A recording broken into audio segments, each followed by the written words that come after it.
Greetings, everyone. Pete Pardo here from Sea of Tranquility. Welcome to another episode of Friday Morning at the Funhouse. We are back after a week break. Welcome, Martin Popoff. What's happening, Martin? Yes. Well, looking forward to this show on a wintry day here in Toronto. We've had sun, we've had rain, we've had a little bit of snow. Finally got the winter tires on, so ready to go and talk about the demise, the end, supposedly of Kiss. The end of the road, the last two shows, right? The finale tonight and tomorrow in Madison Square Garden in New York City. We figured we'd, after a week break, we figured we'd come back and talk a little bit about Kiss and what this all means for Kiss and what a long traveled road it's been. And Martin and I have both been listening to Kiss since we were about yo big, and now it's kind of no more. And Martin, we were just talking off camera how Martin was checking out some recent YouTube videos of some recent shows. We've been looking at the set list. I actually went online to see if I could find out what tickets are going for tonight and tomorrow's shows at Madison Square Garden. Interestingly enough, probably not as expensive as I thought, because I think it's the day of the second to last show and there are some tickets left and they're trying to get rid of them. But you're gonna spend $200-$400 for a ticket to see Kiss tonight or tomorrow night at the Garden easily. I think from what most people are saying, those tickets were much more expensive like a month ago, a couple of weeks ago. Ticketmaster, for whatever reason, when I go onto the Ticketmaster website, it thinks that I'm a bot and it suspends my session and won't even allow me to look at ticket prices. So I was like, all right, screw you, Ticketmaster. I'll go somewhere else and look, because I'm only looking, I'm not buying. Maybe they know, Martin, that I wasn't going to buy, so they're like trying to like piss me off or whatever. But it's this is it, man. It's like, did we ever think we'd get to this point? Yeah, pretty crazy. And it's still, they're still putting out an amazing product, right? I mean, the stage show is really nice. The guitars are the most beautiful guitars you could imagine, and Gene with his axe bass and all that stuff. The costumes are kind of the best they've ever done too, so it's like they really are going out on a high. There's the stuff about tapes and stuff, and then when Eric plays Beth, he's plunking out the piano things, but it's recorded as well, right? But does a great job. I mean, it looks really good. I mean, it's an interesting set list, which we can talk about as well. But yeah, this is finally the end. It's been a long time since those last two albums, which I completely always defend. I mean, we know Kiss fans are a cranky, angry bunch, and we find lots of things to complain about all the time, right?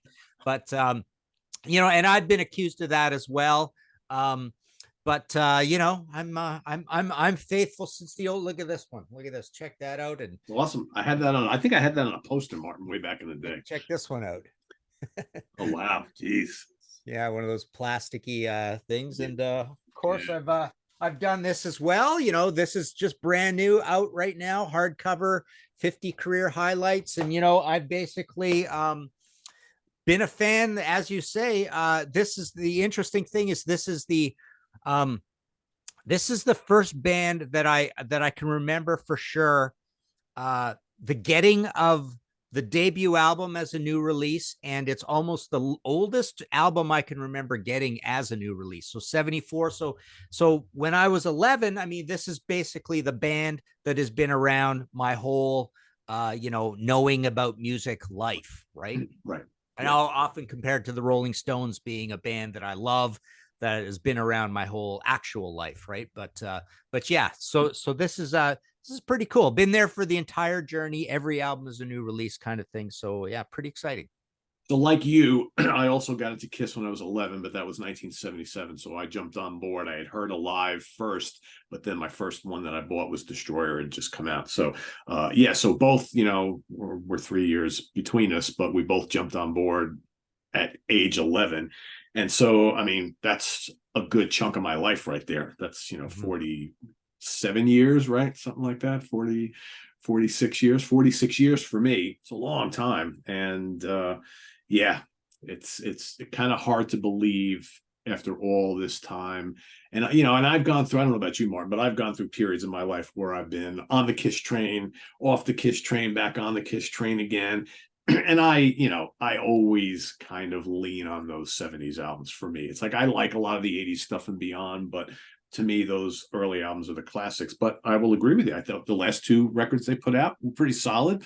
I like them. I defend them as well.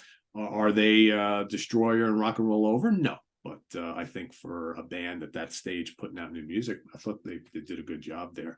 So why don't we talk a little bit about, before we start talking about like where this leaves the guys in the band going forward, why don't we kind of take a look at the set list? So you want to kind of take us through the set list there and see what Yeah, they're in right now? It's pretty interesting. So it's loaded with the hits, and that's the first thing you get is that impression with a long, great band like this, how many amazing hits they had all along the way. And a lot of these are hits that are not massive smash radio hits, but they're just everybody knows these songs sort of thing, right? So yeah, it starts out with Detroit Rock City, which is, I think this is their Stairway to Heaven, more or less, right? Their the big, accomplished, ambitious song, the song that is a sensible answer for greatest Kiss song of all time, right? Yeah, and became their stage opener, right? Taking over from Deuce early on. I mean, I think Detroit Rock City has been their opener for a million years at this point, right? Mm-hmm. Yeah. Okay. And then we go into Shout It Out Loud. So we're sticking with the same album. And what I like about this song, I remember my memory of this song is that this whole idea of you can write heavy metal songs that the cool thing here is it's got a heavy metal verse, and then it gets light for the chorus, right? So sometimes you can write a heavy metal song that gets heavy for the chorus, and it puts you even more in that heavy metal space, right? But I just remember Kiss teases you like this a lot. They tease you with that old kind of like boogie woogie structure as well, right? That you get here and there. So you can get old Kiss that leans towards the early 70s or the 60s or even the 50s. But they'll always throw in a little bit of a modern heavy metal riff at some point to bring it back into that heavy metal space. So it's a frustrating band that way, that they were never really as heavy as you kind of thought they, the impression was, and compared against your other bands. So in quite a few spaces along the way, you think, I always love Kiss. Kiss is always there. Are they ever my favorite band ever? Right. And for me, I'm not sure they ever were my absolute favorite band. They were for me very early on, like during those couple of years, I would say from 77 to 79, they were for me. But that's, it's funny because when I think about it, I almost like remember that I was into Kiss, heavily for a long period of time. Really wasn't all that long, right? It's almost like that 2, maybe 3 year period that was the height of my Kiss fandom. But it seems like it was longer, but when you really go and look back at it, really wasn't, right? And then you're absolutely correct. They're one of those bands that I just really liked, but they were never even close to being my favorites after that initial period. Yeah. And it doesn't cross my mind to include a Kiss album in my favorite albums of all time until I'm down to right around number 30, number 40, number 50, right? There's just, when it comes to actual albums, maybe not so much songs, there's some amazing songs, but that's when it comes down to actual albums, it's just never in that top tier kind of thing. Yeah, I agree with you. Unless we're talking live albums, then live is up there. But yeah, the studio albums, I love them all. And like for me, Hotter Than Hell is my favorite Kiss album. But it's like if I do like my top 20 or 30 albums of all time, it barely makes it in there, right? It's just, I think that for me, Kiss, especially the 70s era, it's more about this collection of songs that are so great. When they're all together, it's amazing, but they're all peppered among all these albums that maybe aren't 100% classic start to finish, right? I think all those albums, we love them, but they're all kind of spotty, right? They're not, none of those are 10 out of 10s in my book. Yeah. Save for maybe the live albums. And I also, people get a little upset with me when I say, what, I'm a little down on Love Gun and Rock and Roll Over in recent years, but compensating, there's always compensation with Kiss, which is funny. The 80s stuff has come up for me. I always love Revenge. Like I say, I like the last 2 albums. The first 3 are sacrosanct. They're amazing to me as well. So anyways, let's go a little more. I'd like to get your comment on this part of the set list here. So that next we get Deuce. Okay, no problem. Older, heavy song, but there's like this 80s suite almost. This War Machine, Heaven's on Fire, I Love It Loud is next. Anthems, right? party hard rock anthems right there. So I think what you're doing is early on, you're going for the pure nostalgia, those early classics, and then let's bring it up a little bit more. So far, so good. I mean, it's like there's really no stinkers in the set list whatsoever. And I think like War Machine, it's funny when you talked before about how our perception that some of these albums are heavier than they actually are, and just so everybody knows, I'll be reviewing Martin's book on next Wednesday on our new review day on What's Hot Day. I'm just finishing it up as we speak. But, in there, you talk about the chapter about, Creatures of the Night, where it's, we always thought back at the time, it's this return to form. It's back to Kiss being really, really heavy after Unmasked and The Elder and Dynasty, right? But based on what you said before, when you listen to Creatures of the Night today, is it really all that heavy compared to some of the other stuff that came out at the time? Maybe heavy for Kiss, but not as heavy as I think we've perceived it all these years. But it's still a great album. But anyway, back to those 3 songs, really good. I think, we're bringing it back into the 80s. It's almost like they're taking you on a journey throughout their career, not quite chronologically, but it's doing a really good job of it, I think. So continue. Yeah, pretty interesting. And War Machine is one of these famously this clutch of heavy doomy Gene type songs, right? And then Heaven's on Fire to me always felt like the follow-up to the song Lick It Up. It's just got the simple straight chords, right?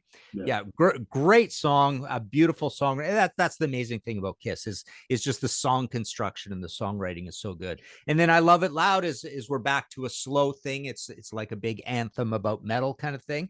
And then the next little clutch, we get Say Yeah, which is the only modern era song, Sonic Boom, and this is Paul and Tommy singing and stuff. And but interesting, spoiler alert, as we get to the end, this is the only modern era song here. And then Cold Gin, back to an old song, and then Lick It Up again. I don't know, any comment on any of those? We've got Say Yeah, Cold Gin, and Lick It Up next. I mean, I think they almost like they had to include a more modern song. My guess is, again, not attending any of these shows, is that probably 90% of the audience probably doesn't even know that song, right? And probably for them, it's like, all right, here's the bathroom break, because I think most of the hardcore Kiss fans just want to hear all the hits. They want to hear all the familiar stuff. And, we know those albums didn't sell all that well. And my guess is I applaud the band for playing at least one track from the more recent albums. But my guess is most of the people aren't all that interested in hearing that. But otherwise, it's got some, Cold Gin, got to have it. Totally got to have it. Lick It Up, got to have it. I mean, mandatory 80s Kiss. So far, so good. Great set list. Yeah. And then we've got the Love Suite, Calling Dr. Love and Making Love, and Solo Battle. So the funny thing about Making Love is it always seemed like the heaviest song from that era, right? You've got Shock Me, and you've got Shock Me doesn't really. In the old days, we thought it was super heavy kind of thing. And then you go back to it and it's like, it's not that heavy at all, right? But then you got Rocket Ride. Of course, Rocket Ride isn't in this. So that would have been cool to have in here. But Making Love is one of their, it's like I Stole Your Love and Love Gun. Well, actually more like I Stole Your Love, where you actually get a whittly riff from Kiss, right? And you don't really get that very often, a whittly heavy metal riff. You get whittly, rock and roll riffs once in a while, but mostly this is a chordal band, right? Yeah, for sure. Yeah. And then you get Psycho Circus. So, one of the 2 or 3 pretty decent songs from that album. That is one I definitely complain about. I never liked that album. It's short. You got all the problems with who plays on it and stuff, but just the songs are kind of like really sour and brown. They're just not just the songs aren't very good, but Psycho Circus, I would say, is the second best song on it. So it's kind of, they're reminding us of that, that big reunion period. Right? Ironic though, that when you really think about it, Martin, did they have to include that song in this set list, considering that Peter and Ace aren't on this tour? It's almost like they could have blown that off and nobody would have really cared. I personally like Psycho Circus, the song, so I'm fine with it. But did they really need to do that? Yeah, it's almost a reminder of a crappy time in Kiss history. I guess. Yeah. And maybe they're just trying really hard to include as much of all the different eras as possible. And I think that's more the case. Yeah. And then you've got 100,000 Years, God of Thunder, and Spitting Blood. So God of Thunder, again, we're back to Destroyer, which I don't know. I mean, what is your current feeling of your top three Kiss albums these days? Well, Hotter Than Hell for sure. The Mhm. debut. Here's where it gets tricky. The number three.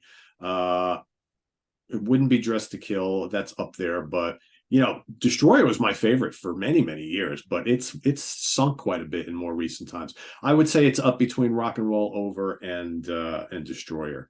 Hard to say. The first two are undeniable, but yeah, to one or the other. I don't know. Yeah. It's really strange how Destroyer for decades was my favorite Kiss album, and then like over the last like I don't know 10, 15 years or so, I find I don't enjoy it as much as I used to, and I'd rather listen to versions of those songs on Alive 2. And the Mhm. studio album, it's to me, it's a little lush and overproduced, and it doesn't really at times sound all like Kiss. I mean, some of it does, obviously, but yeah, as a whole, I don't hold it as high as I used to. But Rock and Roll Over, I think I like more now than I used to, even though I don't think that's a perfect album either, Martin. I think there's a Mhm. couple tracks on there I don't really care all that much about. Love Gun, I feel the same way about. Half of it I really like, the other half is kind of like, it's okay, you know. Yeah. Yeah. Yeah. It's funny, you listen. I would say I put Destroyer still around that number one spot. But yeah, for years and years, it was always the number one. It seems like the boring answer. I think it might be more or less the consensus answer, but it also is a love it or hate it album with a lot of fans, right? Yeah, yeah. Um, but I've in recent years toggled back and forth between that and Revenge. I really like Revenge. I Oh, think the Revenge is great. recording's It amazing. easily, yeah, Revenge is easily my Yeah. favorite album post Creatures, easily, Okay. Yeah. without Yeah. question. Yeah. And yeah, Hotter Than Hell, I think is the consensus favorite. If you surveyed a bunch of Kiss fans about the first three, they would probably come out with Hotter Than Hell, and I agree with that one as well. And then I'm a pretty big Lick It Up, Animalize, Asylum fan as well. That clutch of the early '80s, surrendering and being almost like the leaders of hair metal of the old guard, I like a lot, and then not so much. Crazy Nights and Hot in the Shade sort of thing. But yeah, so next on here you do get so Love Gun, and then I Was Made for Loving You. So you've got the heavy title track from Love Gun, right? Yeah, yeah. And then you've got the one song that made everybody call Dynasty a disco album when it really wasn't, right?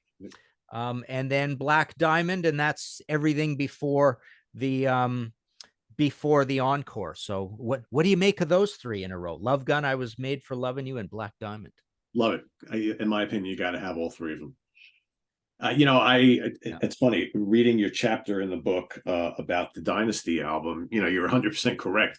People label that as the disco album, and it's really just that song. And even that song rocks for a disco song. And Yeah. it's a really well done song. If anybody else other than Kiss did it, nobody would complain about it. But I think you have to have it because it's one of their biggest singles, right? I mean, as far as like charting and whatnot. So you gotta play it. Gotta play it. Yeah. It's funny, you look at that song and probably a lot of different songs, but say that one as a disco song, you could almost see them sitting around in a studio trying different arrangements of it. And it could have been a standard rock and heavy Kiss song. You just Yeah. smooth out the beat right on it, right? Yeah, that's And right. then Yeah, many of their other songs you could have turned into a disco song, right? yeah, So for sure. Yeah. yeah, yeah. And then to close out, we've got Beth. Do You Love Me? Interesting choice in there from Destroyer, and then Rock and Roll All Night, which you kind of expect. Followed by really cool lights and confetti coming down, and the fake guitar smash. Paul takes his guitar, goes poof, and then there's a bunch of confetti comes out, and it miraculously comes out in exactly two pieces, right? Pretty funny. And then the one I was watching through is Baltimore, and they go, "We will never forget you, Baltimore," and never forget us, and all this. So it's pretty cool. And then God gave rock and roll to you plays as the show's over, which Yeah, which is yeah. really kind of impactful, right? That is such a cool song, right? It is. It is. Yeah. Yeah, yeah, it's really poignant. It's a neat way to end the show, right? Yeah. So, So, what do you think is missing from that set list that you would like to see in there? boy, well, no revenge tracks, right? No Which revenge is tracks. pretty interesting. No You don't Parasite. No Parasite. exactly. Yeah. You don't expect, Kissing Time would be kind of cool in here as well. Rock Bottom would be cool in here, right? Yeah. Um, and then, yeah, you don't expect Carnival of Souls. I would expected maybe something else from one of the last two albums, just to solidify, that this lineup is there, kind of thing. Although maybe it's Yeah. past time, needing to do that kind of thing. But yeah, I don't know. Flamin' Youth, maybe something like that. Boy, what else? King of the Nighttime World, Rocket Maybe. Ride. Rocket Ride would be awesome. Right, but can you really do that without Ace, right? I would love to see it because that's one of my favorite Ace songs of all time. Yeah. I mean, there's no I'm trying to think of what else is not on there. So we mentioned Parasite. There's no Hotter Than Hell, right? There's no Yeah, exactly. Got to Firehouse. Choose. Yeah. I mean, we can go on and on about songs that could have been on there, but I think for me, those are the ones that kind of stand out. Maybe Crazy Crazy Nights they could have put on there. That was somewhat of a hit for them, but so that basically, I'm trying to think. So how many songs is that, Martin? What was that, about 15 songs, 17 songs? Yeah, and this came in at 2 hours. But yeah, you're right. There's nothing from Asylum all the way up to Hot in the Shade, right? Right. At all. Oh, actually, including Revenge. So including Right. Carnival, right? Carnival of So Souls. Yeah, yeah, yeah, yeah. so nothing from Animalize all the way up to Psycho Circus. That whole bunch is missing. Yeah. And there's nothing from the solo albums because Ace isn't there. They probably, if Ace was on the tour, they'd probably play New York, back in the New York Groove, I would assume. Yeah, I can't think of anything else that's glaringly missing. Yeah. For the most part. Christine Yeah. 16, Ladies Room. I mean, they got some other lower tier bubbling under hits, right? That could Yeah. have been here, right? Yeah. Do you think, as a kind of, to me, it would make total sense if they did. Do you think there's another Kiss Alive album that they'll do based on this tour? It's a great idea. That's never crossed my mind. That you would think that would be a given, I right? mean, how many do we have now? I lost count. Is there 5? Well, you get you know what? Everyone, two of them don't have a problem, and the other two have a problem. I'm thinking there's 4, right? But maybe is there a 5? But anyways, 4 is symphony, 3 is proper, 1 Right. is proper, Right. 2 has a studio side, Yeah. right? Yeah. So it's 3 sides live plus a studio side, and a lot of faking on all of them kind of going on, right? Yeah. But yeah, three is a weird one. 3 reminds me of AC/DC live, right? Remember when that happened? And even Van Halen, live right here, right now. Just these big bloated, like no one kind of needs them, no one is expecting them, but here they are. They're late, and all that kind of thing, right? And but yeah, 4. So was there some version of a 5? I don't know. I may just be misthinking because I know there's the symphony one. That's the last one I think I bothered with. That might be the last one. Yeah, this would be perfect. Yeah, and this would be all hits, right? I mean, this pretty much, and it covers the whole career, right? Yeah. So you would think, and Paul's vocal limitations notwithstanding, they could probably easily go into the studio and touch things up, which they've always done anyway. So that wouldn't be an issue. So I would think that would make the most sense to kind of cap off this whole tour and end of the career by having a, double live Kiss Alive 5 or whatever the hell it is. Kiss Alive, the end, whatever you want to call it. Yeah. Why would they not do that? I mean, got to maximize the profits on this whole thing, right?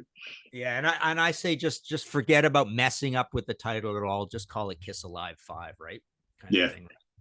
Yeah. It's a funny band. I mean, I often reflect back on that whole, how hugely they participated in that whole hair metal thing, right? They were literally they had the most hair metal costumes of everybody. They're right in there right away, on the very first year and the very second year, 83, 84, they're in there doing it, and they're putting out lots of records all through that time, and they're going gold, even though the shows might have struggled or whatever. They're out of all the 70s bands, they're the ones that were, and Alice Cooper kind of fits that a little bit as well. But I wouldn't say Aerosmith participated, AC/DC. Ted Nugent kind of tried but didn't really succeed. Blue Oyster Cult didn't really try. But yeah, Kiss absolutely just owned that whole thing, right? They just jumped, Van Halen's kind of a 70s band in a way that that participated sort of, but even they kind of went for a different 80s fashion than Kiss. I mean, Kiss was Right. basically, Kiss's get-ups and David Lee Roth's get-ups were about as hair metal as you could possibly get, right? And Yeah. then the next tier down is maybe Rat and Whitesnake, that sort of look, right? Yeah. And for people who don't like the whole hair metal term, let's go back to what other things we've called this type of music, right? Glam metal and pop metal. Kiss were doing all that stuff. They had the glam look, right? They had all the pop hooks in their songs. Is it metal? Is it hard rock? It kind of floats between the two. So regardless of what you want to call it, Kiss was right there in the middle of all of it. And how many of these other up and coming bands who maybe listened to Kiss in the 70s and were looking for some sort of a direction in the 80s, here you can follow Kiss again doing what they're doing then, right? So Yeah. yeah. Yeah, it's like Kiss in the 80s was influenced by Kiss in the 70s, and every other hair metal band was also influenced by Kiss in the 70s, right? Yeah. Yeah. Yeah. Good point. Yeah. Good point. But yeah, and they followed a few trends along the way, but I mean it was always kind of short-lived sort of thing. But yeah, and you know, it's weird how kind of nobody ever well, Kiss had a number of different sounds, but even in the 70s, no one really copied a Kiss sound, right? It was almost like too simple that you wouldn't dare to copy it because you have to have no ego. I mean, ironically talking about Kiss, but it's almost like you have to have no ego to do that kind of music. And people put it down for being simple in that. But then that gets back to that discussion we've had many times about the craft of songwriting, right? Like no one puts Tom Petty and Billy Joel and Fleetwood Mac down for writing simple songs, right? Yeah. Um, but everybody puts Kiss down for doing kind of the exact same thing, right? They're just trying to write the perfect song, right? So let's take that one step further, because I guarantee we're going to have people watching the show in the chat and in the comments who are going to talk about that exactly. So what is it about Kiss that turns people off? Because you just talked about a few things that we love about so many other artists, but those artists aren't wearing makeup and outlandish costumes. Those artists aren't spewing blood and blowing fire and doing all this, crazy stuff on stage. They're not making bad movies. They're not, they don't have lunch boxes and comic books that have ink with blood in it. All this kind of stuff.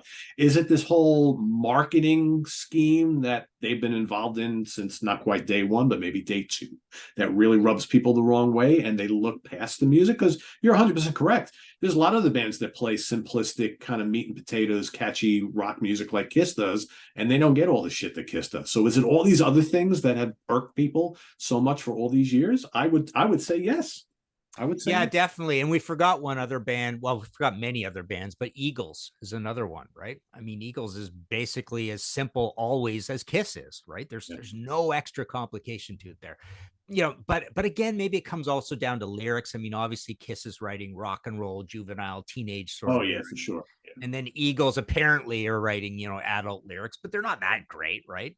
They're just grown up situations, I suppose, right? And same with Fleetwood Mac and all that. It's the same thing. You look at all those drummers, Don Henley and Mick Fleetwood and Peter Criss. I mean, there's no difference, right? Wings is another one that I often bring up. How pretty simple and rudimentary their recordings are. Everybody's performances, definitely the drumming.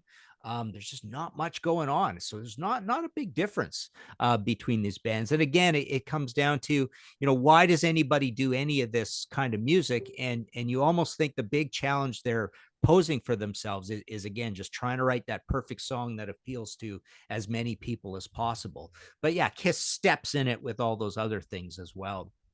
With the whole stage show and everything. But and I've often brought up this idea of their sound.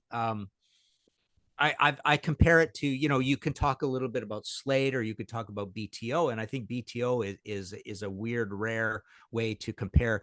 You could compare heavy Kiss songs to heavy BTO songs, and you get that similar sort of thing where it's just it's never in the early days it's pretty much never about the rhythm section, except when it is, but I mean normally it isn't, right? All those big clumpy songs like She and Deuce and all that.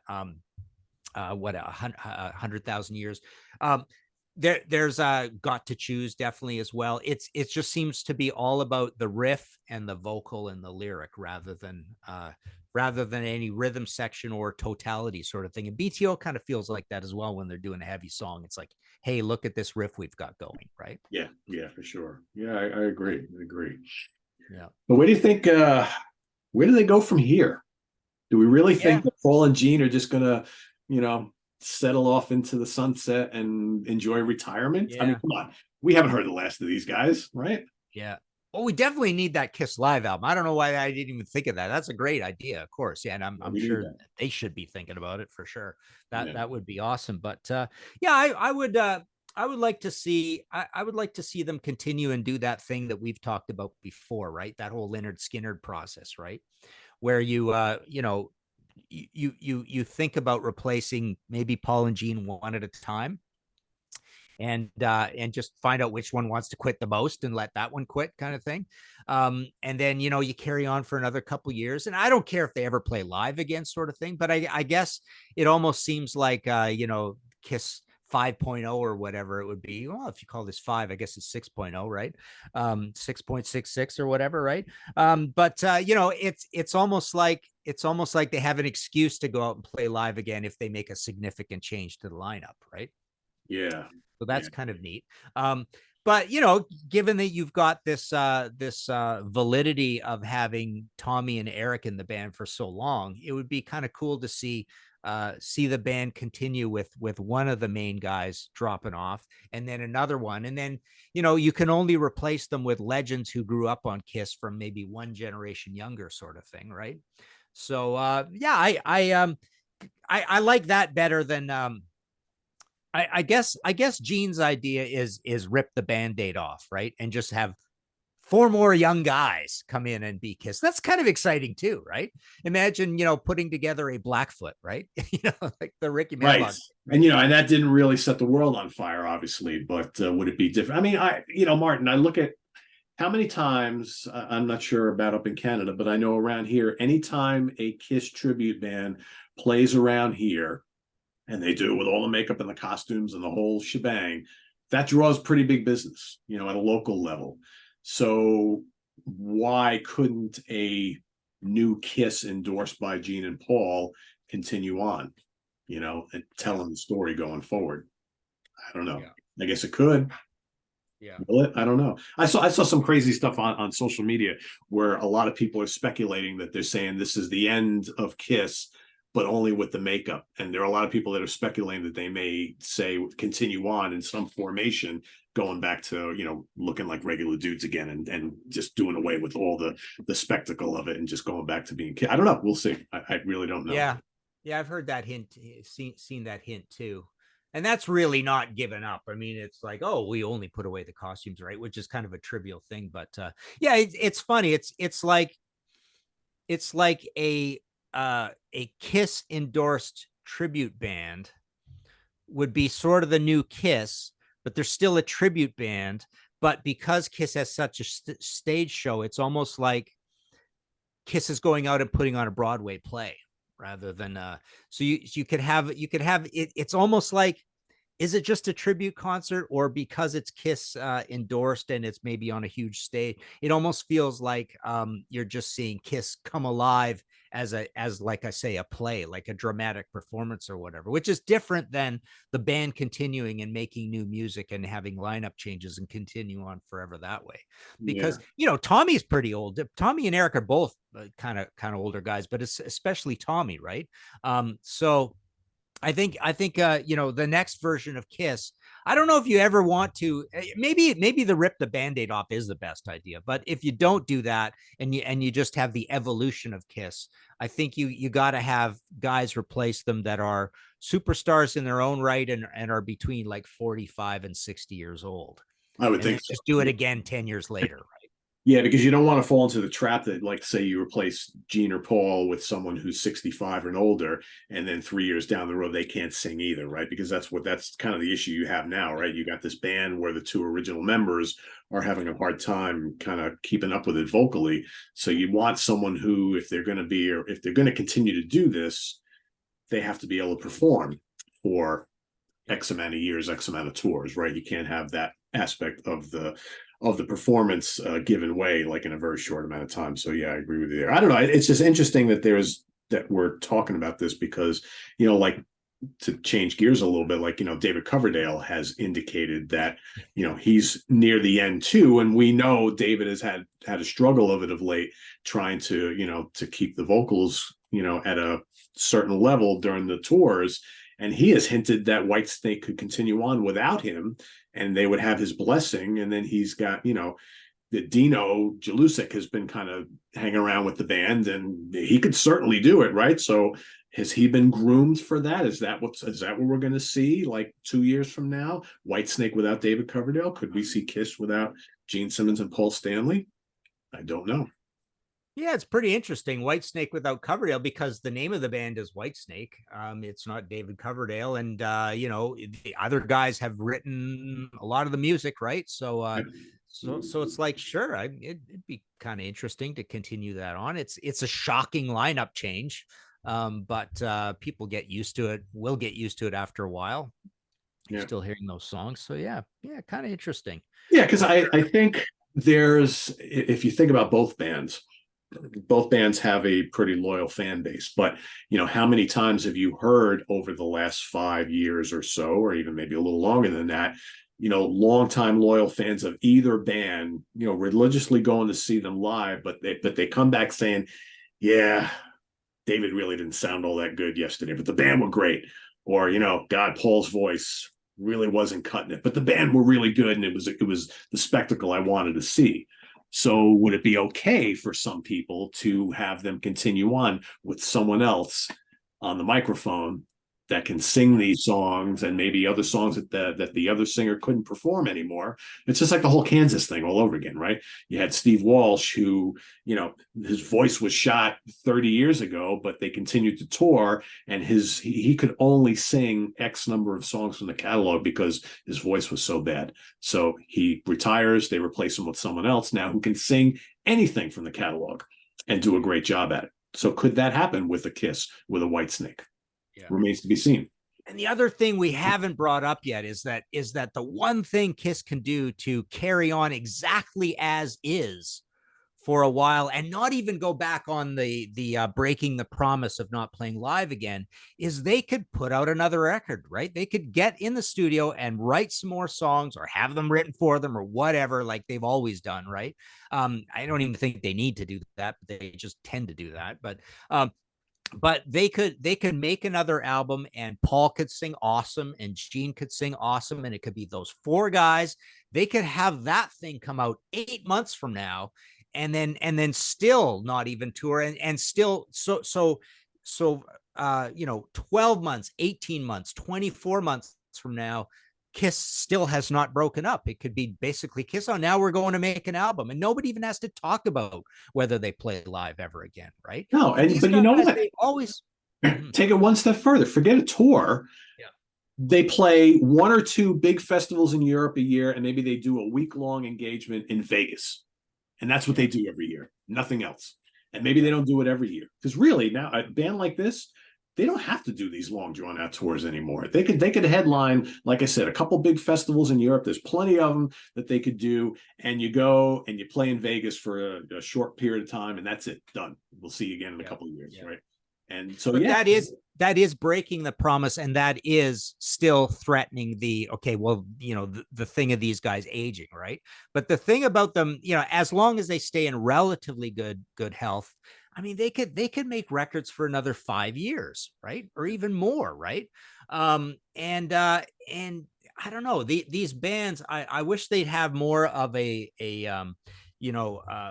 fondness for new music from themselves. I mean, I guess the ego gets in the way and they get so upset when it doesn't sell and nobody cares. And then maybe, the internet trolls come out and put down the albums, put down the music. I mean, Kiss is a perfect example of being able to say that, where, people just more or less complain about those last couple albums, which are completely a legitimate high value way of giving you the old style Kiss sound, but updated, but not changing away from that original magic ethic of simple hard rock songs.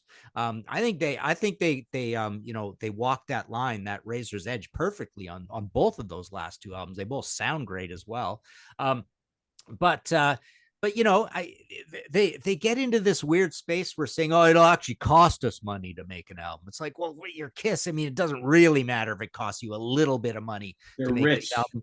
Yeah, and then you actually are big enough that it's gonna make a profit anyways. So it's not even gonna cost you anything anyways, right? I mean, it's ludicrous to say it's gonna lose money making an album. It's not, right? And then like I say, it continues the band without even breaking the promise, and it just gives you more of the most rich part of the history that you can possibly have, which is new records, new full-length albums, right? But ultimately, Martin, that's on the fans, right? And like we talked about before, what's the percentage of the fan base that really doesn't give a shit about new albums from Kiss? They just want to hear all the old songs. That's it, right? Yeah. So it's on the fans. I think the band would be into it if they knew that the fan base was more receptive to new albums. Because you and I are not the norm, right? You and I would love for Kiss to keep making records for the next 10, 20 years. I have no issue with that whatsoever. But how many people are actually really interested in that? There's the problem. Yeah. And this gets back to that whole thing. This is like a smaller version of what we just talked about. But, I did a History in 5 Songs with Martin Popoff episode of Crazy Ideas, right? And I think it was that one, or maybe one specifically on vocals. But my point is that the greatest treasure Kiss has right now as an empire, as an organization, is Gene's voice and Paul's voice. Yeah. Those voices are still there, and they could still be used for good, right? I mean, they can do whatever they want with them. And like I've said in that podcast thing, it's like these guys should go into the studio every day and sing the phone book until they're hoarse, like get into the studio every day and sing for 3 hours and get out. I don't care what you do. Cover Saxon's Denim and Leather or something, right? Just whatever, right? I mean, you could do cover songs. You could do novelty songs, like sing the phone book, redo your old songs. Take Ace's old songs and put a Gene vocal on every one of them on the original tracks, right? Like these weird ideas that nobody ever does, right? Just literally, and this takes no effort whatsoever, right? Yeah, or write songs and make new albums, kind of thing. So in Kiss world, I guess they think, oh, the greatest thing we have is our brand or our publishing. It's like, no, like the greatest thing you can give the world now, rather than repackaging or brand or merchandise, is sing. Get in there and sing, both you guys. Just sing, like I say, 3 hours a day. Sing whatever. Just get in and sing, right? Yeah, because in the studio is a different thing than performing in front of 20,000 people night after night after night, right? Paul may not sound great live, G may not sound great live these days, but get them in the studio, they sound perfectly fine. Yeah, and a little bit of the sliders and the faders and the clicking and the mouse clicks and yeah, everything's perfect, right? Especially in an AI world, right? Yes. That's that whole thing again of these guys literally going out on a legal front and trying to protect the rights to their own image and voice, right? Which is a new thing happening in AI. So forget about AIing those guys. I mean, number one, let's say you just go 100% AI on those guys. They still are the legal owners of those voices, right? So it's like, if anybody can effortlessly and help the AI process and legally own your voice, it's Paul with Paul's voice and Gene with Gene's voice, right? But having said that, Gene's probably going to be the first guy in history to sell the rights to his voice, right? So he'll probably be the first guy that makes that deal, and that's going to be the big news story. And it's like, because Gene loves big news stories, right? So it's like, oh, Gene the first guy in history, right? But no, but the point is now with AI, even, I mean, yeah, these guys could get in and sing now and sing a bunch of stuff. They could go in and sing a bunch of songs and say, long after I'm dead, release this one in 2150. or whatever, right? Here's the schedule of when we're going to do all these, and just AI whatever you need to do to it. And it's like they can have hundreds of songs waiting to go, right? Yeah, yeah. Yeah. And with this whole scenario that we're talking about, where they just kind of, the commitments to touring is not there anymore, obviously, because this is it. I mean, and whether you think it's a missed opportunity that they couldn't somehow work it out with Ace and Peter to have them participate in this tour in some limited capacity, with this option we're talking about going forward, they literally could do lots of stuff with Ace and Peter in the studio, not even be in the studio together, and all of a sudden the reunited Kiss is back together, and they don't have to worry about, God, can we tour? We can't tour with these guys. Now nobody gives a shit about that anymore, but it's like, well, we can certainly make new music that will be noteworthy for the fan base because the original four piece is working together again. Yeah. I mean, imagine Peter, right? Doing essentially nothing, and perhaps, couldn't drum or tour, certainly, like do a rigorous tour or whatever. He's still got that magic voice. I don't know how good he can sing right now, but yeah, I mean, if I was Peter's manager for the last for the last 30 years or whatever, I'd say, man, just use that voice or whatever. Just get in the studio and sing a bunch of stuff, and we'll release it whenever, like no rush. It's like you've got this great asset that's not getting used, right? Yeah. And so, yeah, but I'd like to see Gene's solo albums, Paul's solo albums. That would be good too, right? Yeah. Yeah. But now I guess the attention's going to shift over to Ace Frehley for a little while. We'll see. But all these guys, all these guys aren't going to be able to do it much longer. But like I say, they can definitely do the studio stuff. So yeah. So there you have it, everybody. A little kind of wrap up for the Kiss tour, the history of Kiss, the end of the road. Tonight at Madison Square Garden, tomorrow at Madison Square Garden. That's it. So for folks who are attending those shows, we would love to hear your opinion and your review of the show, to put them in the comments of this video sometime over the weekend. So come back and check this out, and let us know how the band were at Madison Square Garden, at the legendary Madison Square Garden in New York City. And we'll see where Kiss goes from here. So, but yeah, as Martin said, Ace Frehley, new solo album coming out, I don't know, sometime next year. So that'll be the talk for a little while. I'm kind of excited to hear a album of original material from Ace, because those covers albums, I've had enough of those already. One was okay, but two in a row, I was like, all right, that's it. Enough Ace. Get back to doing what you do. So anyway, Martin, you want to plug the book again? Like I said, I will be reviewing the book in depth next week, but cool. Thank you. Yeah. So yeah, I've got these at martinpopoff.com. I'm signing and sending them out, and it's another beautiful quarto layout, and it's 50 Kiss career highlights. And I've actually got 8 more copies of the I ran out, but I'm getting the Who one back in. I got to get some more AC/DC at 50. I did run out of that. But yeah, all the books are at martinpopoff.com. I do the audio podcast every week, up to 230 of those. That's History in 5 Songs with Martin Popoff. And we've got the Contrarians video channel as well. There you go. Cool. Let's see, what do we got coming up here? Busy day here today, Friday, first day of December. So following this show in just a couple hours, Ken Golden will be coming into the Zoom with me. Professor's picks. Ken's got, we took last week off too. So Ken and Martin were both away last week. So today we're all playing catch up today. So Ken's got a lot of stuff to talk to you guys about that's getting released today. A lot of cool new releases in prog and prog metal and power metal and all that good stuff in fusion. Then tonight we've got the December edition of 4 Fusion Friday. So George Lemie, Eric Porter, and myself will be taking a look at 4 very cool fusion albums. Tomorrow is Saturday, UK Connection. Simon, Stephen, and myself will be talking about our favorite and least favorite Ritchie Blackmore's Rainbow albums. So the great band Rainbow. And then Sunday, Mike Antonelli is returning to Sea of Tranquility after being away for a couple of years.